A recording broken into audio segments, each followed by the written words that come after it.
Hello there, Pisces. Welcome to your April 2018 tarot reading. I trust that many of you have had a really good birthday celebration, and I hope that you're getting back into the swing of things, because I feel like April is going to be a really good month for you guys.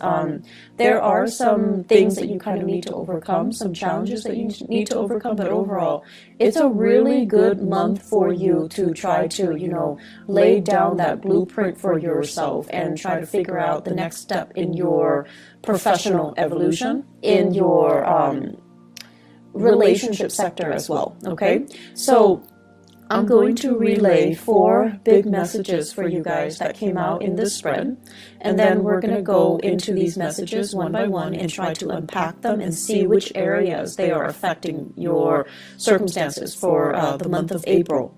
So the first message that I have here is, they say it loud and proud. So this is kind of like a month for us to be a little bit more boastful about our achievements, our capabilities, our potential. It's not a month for you to kind of like, work behind the scenes, shy away from the limelight, and feel insecure about what you know when other people are asking you or soliciting you for information. This is a month to say it loud and proud. The second message that I have here is educational sore spot hinders achievements. And this is something that you are going to be dealing with for this month, or in the past. You might have been passed over for promotions and things like that, mainly because of what are perceived to be educational sore spots. They could be real or they could be perceived, okay? So things about yourself that no one else thinks about, but you do. So they could be real or they could be perceived. They could be, just illusions. But either way, these are things that you need to overcome because they are affecting your, I want to say, your performance and also your the way people see you in the work environment, in your professional sector. The third message here is beware of dubious dealings. And I feel like this is something that has happened since February, and it's coming back now, and you're trying to fix them. Fourth and final message here is gatekeeper of secrets. Now, this message came out in the card of the High Priestess, and whenever I think of Piscean people, I always see the High Priestess. People that know a lot, that have a lot of other people coming to them in confidence, telling them things that shouldn't be repeated. So you are kind of like that reservoir where people kind of dump their secrets. And in essence, you're the gatekeeper of secrets. But I feel like there are things here that you're not aware of, and you're not really aware of why it's happening. And I can explain a little bit about that for you in a little bit, okay? So, the first thing that I want to talk about here, say it loud and proud. You show up here as the Queen of Cups in the reverse position, and you can be male or female watching this. The Queen of Cups in the reverse is sort of like tired of having people take advantage of you, tired of doing so much for other people and not getting that thanks, that reciprocity, and that recognition that you deserve. And tired of people not operating in a direct, frank, honest, and truthful manner when they are dealing with you or when they're dealing with other people. And then tired of, I want to say like the human condition. Like, how can we all band together and just get along and not have to emphasize or argue over our differences? So I feel like you're just tired of all these things, being bogged down with all of these things. What I am feeling overall is many of you, the environment that you grew up in, I feel like people were just very inconsistent, okay? So could be mom and dad, could be siblings, whoever it was that raised you, the environment itself, it seemed to me like it seems like, different extremes. You might have been in a household where people follow things to the T. They were very dogmatic when it comes to their opinion, when it comes to their political, ideological, religious beliefs.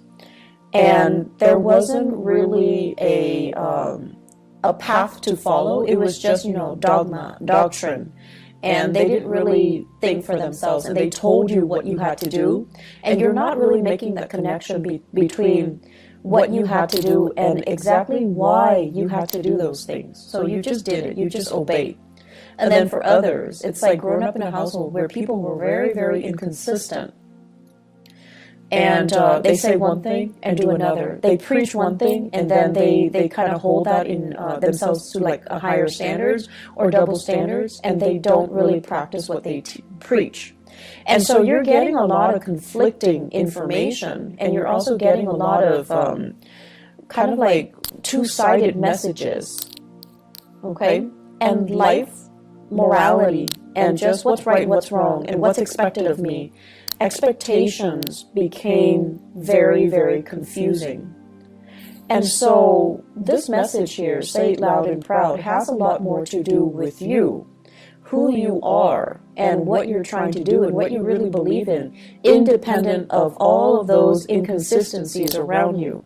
If you are aware that people around you are inconsistent in whatever capacity, they could be hypocritical, they could just be you know, they preach one thing, but then they make allowances for themselves. Hypocritical. Or they're not strong enough to really adhere to the things that they preach because it's difficult, right? So whatever the circumstances and the people around you, you also need to understand that that is applicable to the way that they live their lives, but it's not really applicable to you, nor is it appropriate for you. And so you kind of need to find out, you know, what is appropriate for you? What is it that you're needing to do? And so I see a lot of Piscean people kind of going through life very muddled, lacking a definite sense of direction, lacking a definite sense of, you know, what do I really believe in? Where do I draw the line? And what will I not or am willing to tolerate? So I feel this energy coming through where you're just trying to feel things out. And you're not really sure what's really right and what's really wrong. So it's that sense of, you know, dubious morality, dubious like dealings. And you do make a lot of allowances for other people because you understand that, you know, we are all just trying to do our best. And so what comes out as a result of that is you're not really sure where you stand. You're not really sure if everything that you've known is really, really true, or if it's just something that, you know, you grew up being exposed to, it's indoctrinated, and you just believe it as real when it doesn't really merit the belief, or it doesn't really stand the test of time. So I feel like you're dealing with you're dealing with that lack of, you know, what is really appropriate for me. And so you're on your path trying to find something that you believe in, trying to find that group, that ideology that really fits into your lifestyle. And then when you find it, you kind of need to own it, you kind of need to proclaim it, and you kind of need to just adhere to it, okay? So don't be afraid of whatever it is that you believe in. Don't be afraid of whatever it is that you feel is right for you. You need to own it, and you need to, you know, be vocal about it. I'm sensing some people that, you know, believe in like esoteric teaching, like astrology, numerology, even palmistry, even like tarot readings, for example. But you kind of hide that part of yourself. You feel like, no, other people aren't really going to accept me. But at the same time, you want to expose it because you want to find a community or people who are like-minded, but you're afraid. So it kind of takes the back seat. You never really talk about it. And then in time, it kind of, it's like on the back burner. And then for others, you might have really strong, you know, religious, political, whatever beliefs. And you're very subtle about it. And so you don't really tell people how you feel. You don't really preach it. You don't become, you know, politically or religiously or whatever active. Or you don't become that advocate. And then over time, people ask you, how do you feel about this? You kind of shy away from those big divisive or even big political debates. And so own it, don't run away from it. It's going to allow you to find people that are like-minded. And if it is something that you believe in, don't shy away from it. Own it, express it, and especially live it, okay? Once you start to do that, you're going to find yourself a lot happier, a lot freer. And you're going to find yourself in a position where you're going to be in alignment to find people or community of people that are similarly minded, to find a community of people that are like you, just as passionate about the same things, just as, I almost want to say like, that have the same aspirations, the same dreams, and, you know, they have the same goals as you. So the way for you to find yourself and to find that group and to find that community of people is to own up to the things that you believe, advocate for them, and say it, you know, loud and proud, okay? The second message here, educational sore spot hinders achievement. Many of you, what I have here is the Two of Wands, and the Two of Wands is kind of thinking about what's next. What's the next step that I need to take? What else is out there for me? I've been doing this for a long time. What else is out there? And the Two of Wands is a really beautiful card, but it also points to me a little bit of fear, trepidation, not willing to take that first step, not like the Fool where you take this blind leap of faith and hope everything is going to be okay. The Two of Wands deals with wanting to plan things out, not jumping into things and being a little bit careful and cautious and wanting to have somebody familiar to kind of venture into this next phase of your life with you. So it's like fear doing the next thing on our own. And I feel like that's where many of you are at right now. I'm feeling many of you are thinking about a career change, okay? And you're thinking where I'm headed right now. Some of you are hindered mainly because everyone else, let's say they have a master's degree and they have a PhD, a doctorate degree, and you might only have a bachelor's degree, and you're just like, if I want to advance a little bit more, I'm going to need to go back to school. And or some of you are just like, my income generating capabilities is maxed out. They're not going to hire me without that advanced degree under my belt.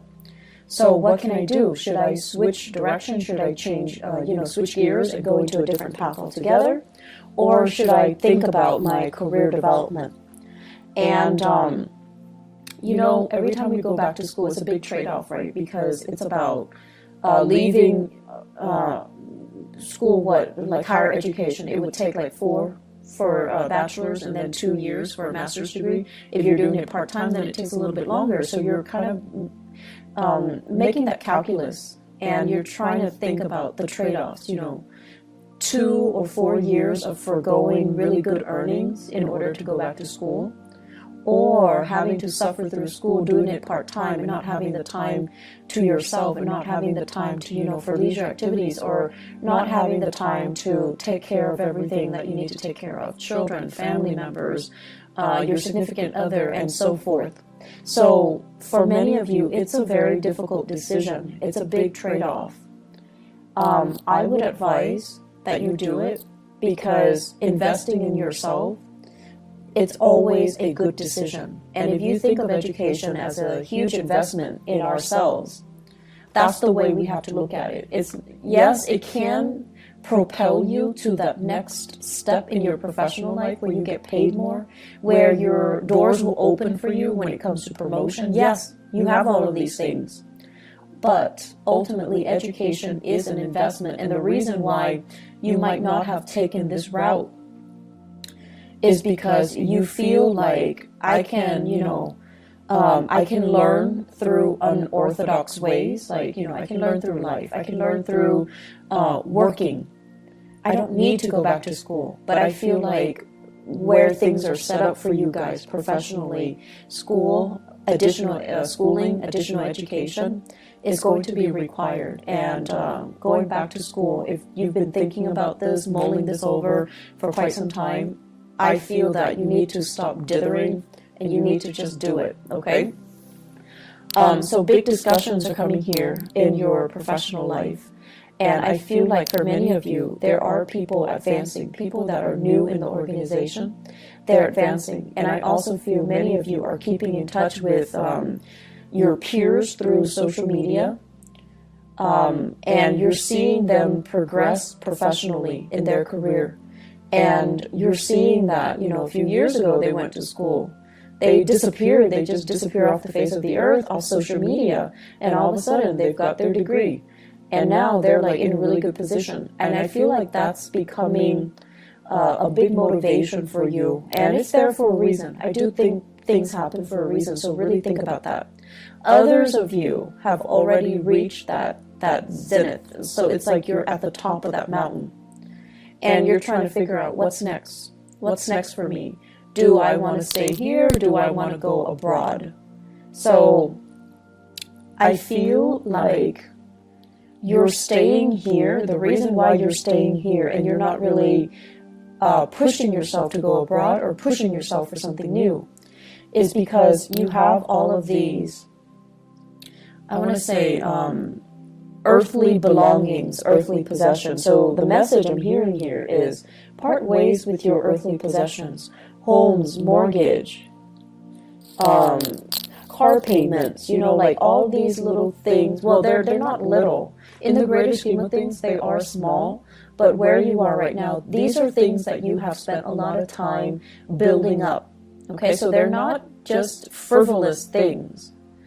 But I also feel many of you are really good, are really into collecting antiques, collecting like beautiful, you know, artwork, and I'm seeing like big picture frames. I'm seeing many people doing a lot of art, like collecting paint, but I do see a lot of paint, and it's like paint palettes or makeup palettes, but there's a lot of it, brushes and things like that. And those things are expensive. And if you were to leave them behind, it would take you years to accumulate the same amount. And so you have all of these earthly belongings, earthly possessions that are really weighing you down more than anything. And I know that you're aware of it.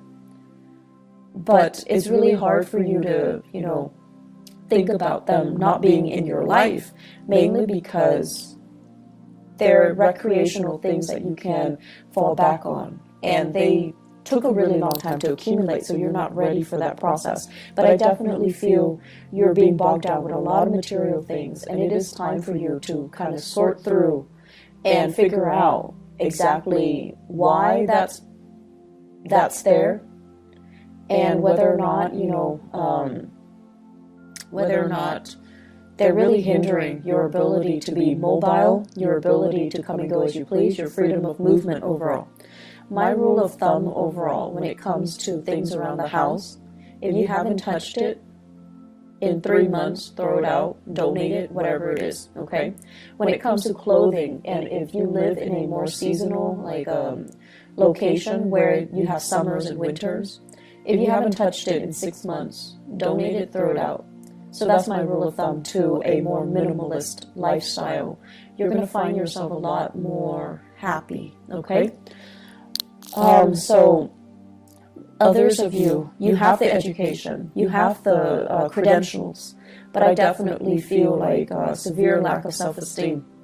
And with the Queen of Cups in the reverse, it's almost like feeling overshadowed or feeling overpowered in some way as a child. So that means, you know, you might have had siblings that overshadowed you. You lived in their shadows. And it's inadvertent. It could be deliberate or inadvertent.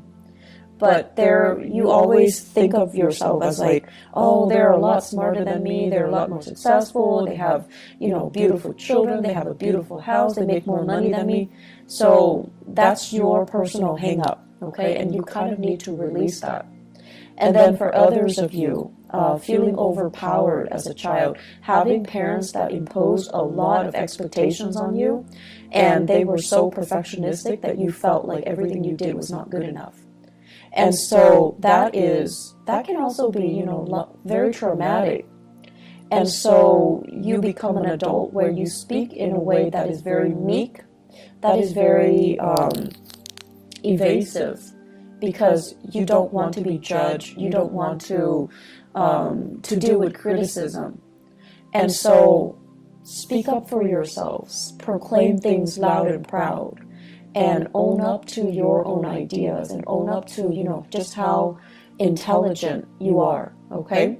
And this month, there will be opportunities for you to kind of get involved, get your hands dirty, do things, whether it be more of the creative nature or a little bit more, you know, technical. Whatever it is, you're going to have an opportunity to shine in your work environment.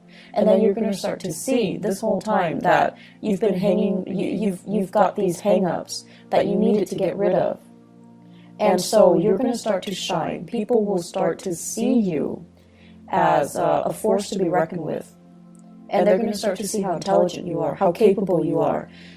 And the whole time, I feel like you were hiding this part of yourself. So you have an emergence here.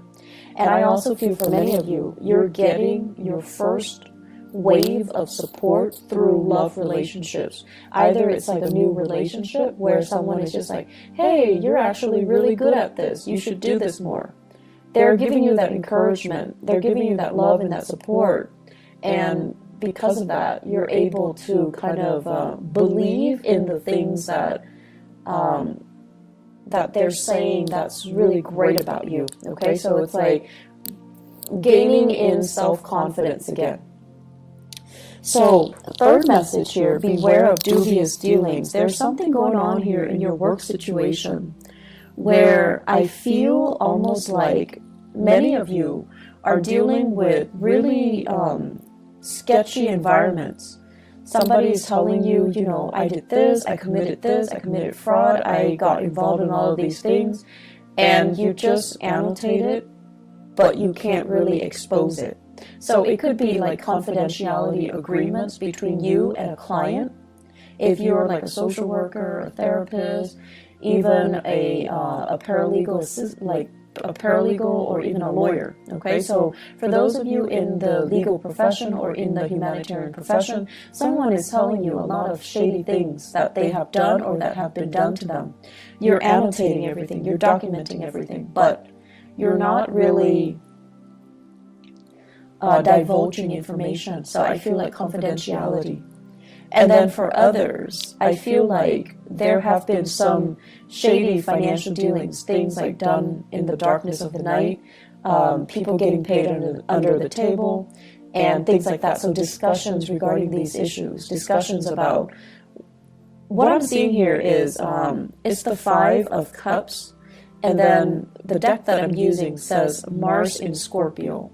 Mars in Scorpio basically deals with Mars deals with actions. Scorpio is a very, very underhanded, but it's also like below the surface. Okay, so it seems to me like dealings that are below the surface, dealings that are a little bit shady, a little bit sketchy, or things that are done in a way where you're not really sure what exactly happened, who's involved. And so many of you might be doing some investigation, some digging into some transactions. Many of you are following the trail of the breadcrumbs to see where it leads you. Many of you are sifting through financial transactions to figure out what exactly happened. And it is also tax season in the United States here in April. So that's what I feel is happening here as well. You're sorting things out. I don't see there are, bad things that come as a result of this, but I definitely feel you want to cover your bases. In the career sector, I do see here opportunities, discussions when it comes to like promotions, discussions when it comes to getting a little bit of a pay increase. So I feel like that's available for you. But once again, the superiors might be looking at your level of involvement, how your leadership capabilities, and so don't be meek, okay? Make yourself stand out, make yourself loud, and make yourself, let yourself be heard this month, and that's going to bode well for you when it comes to, the promotions. Last message here, gatekeeper of secrets. So this is the High Priestess. And I really like this message for you guys, mainly because Piscean people are just very, I want to say like, you're like a tulip.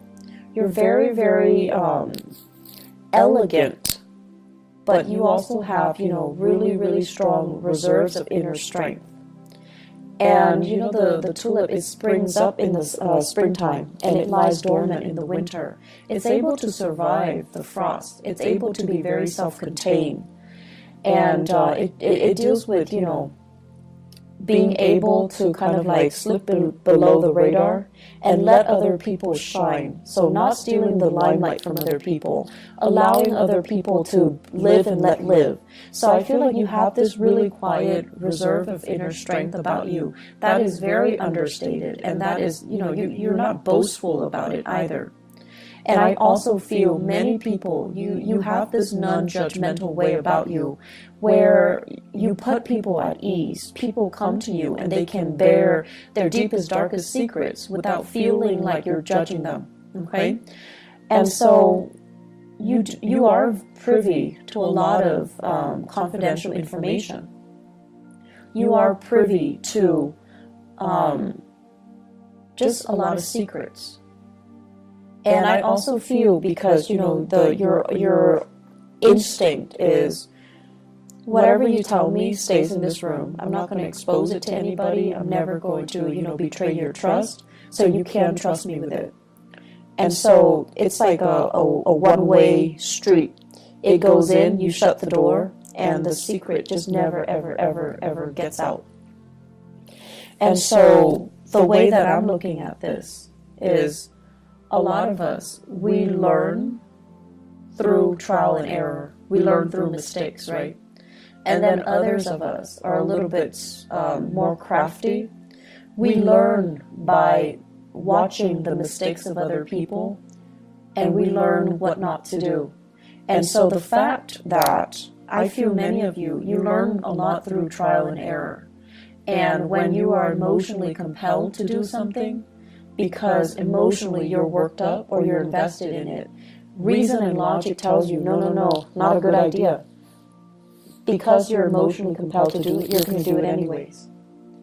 And so what I'm getting at here is, a lot of people are telling you their deepest, darkest secrets. They're telling you things that they have done, and they're also telling you about the consequences. So the smarter way for you to operate on this high priestess, gatekeeper of secrets analogy is learn from other people's mistakes. You don't need to repeat their mistakes. You are privy to a lot of information, and you are exposed to these snippets of information for a reason, so that you can learn without having to, you know, get yourself hurt, get yourself in danger, without having to do a test run or a try run just to prove to yourself, okay, that doesn't work, so let me just not do that in the future. We have to be a little bit smarter about the insights and the epiphanies that we get. We have to be smarter about how we use information, how we get information to work for us, okay? And at the same time, we need to be careful to kind of hold ourselves to high standards, because we are privy to a lot of personal information. So what you do ultimately matters. Aim to be, aim to be the person that can be entrusted with these, you know, secrets, okay? So the message here about dubious dealings and secrets come out together. So I feel like they go hand in hand. Can we sell these secrets to better ourselves? Probably not, and you know that as well. So don't be blinded, okay, by these opportunities. I feel like it's really important for us to keep mum and to basically perform the duties that we are entrusted, all right? Because confidence, once it is betrayed, we can never earn it back, okay? So trust and confidence, once it's betrayed, we can never earn it back. So, Pisces, I'm going to leave you guys with that. I feel, well, actually one last message, and this is going to be in your relationship sector. I feel like many of you are starting on a new path here when it comes to relationships. And so it's really important for you, once again, learn from the past. Don't get bogged down with relationship partners that don't really appreciate you. And kind of own up to how you feel, what you need, proclaim these things. And if the other person doesn't deliver, that's when you know it's time for you to go, okay? I feel like we have here the Judgment card, so it basically points to new beginnings, new people, a new path that is in store for you. I feel like many of you are contemplating the next big move, but once again, there's that fear of, do I want to do this alone or do I need another person? And if you find yourself really compelled to take a specific path and your relationship partner is not really on the same page with you, I feel like that might not be the right person for you. Okay, so I'm just going to leave it at that. I wish you all the best, and take care of yourself, okay? And I'll talk to you guys soon. Bye-bye.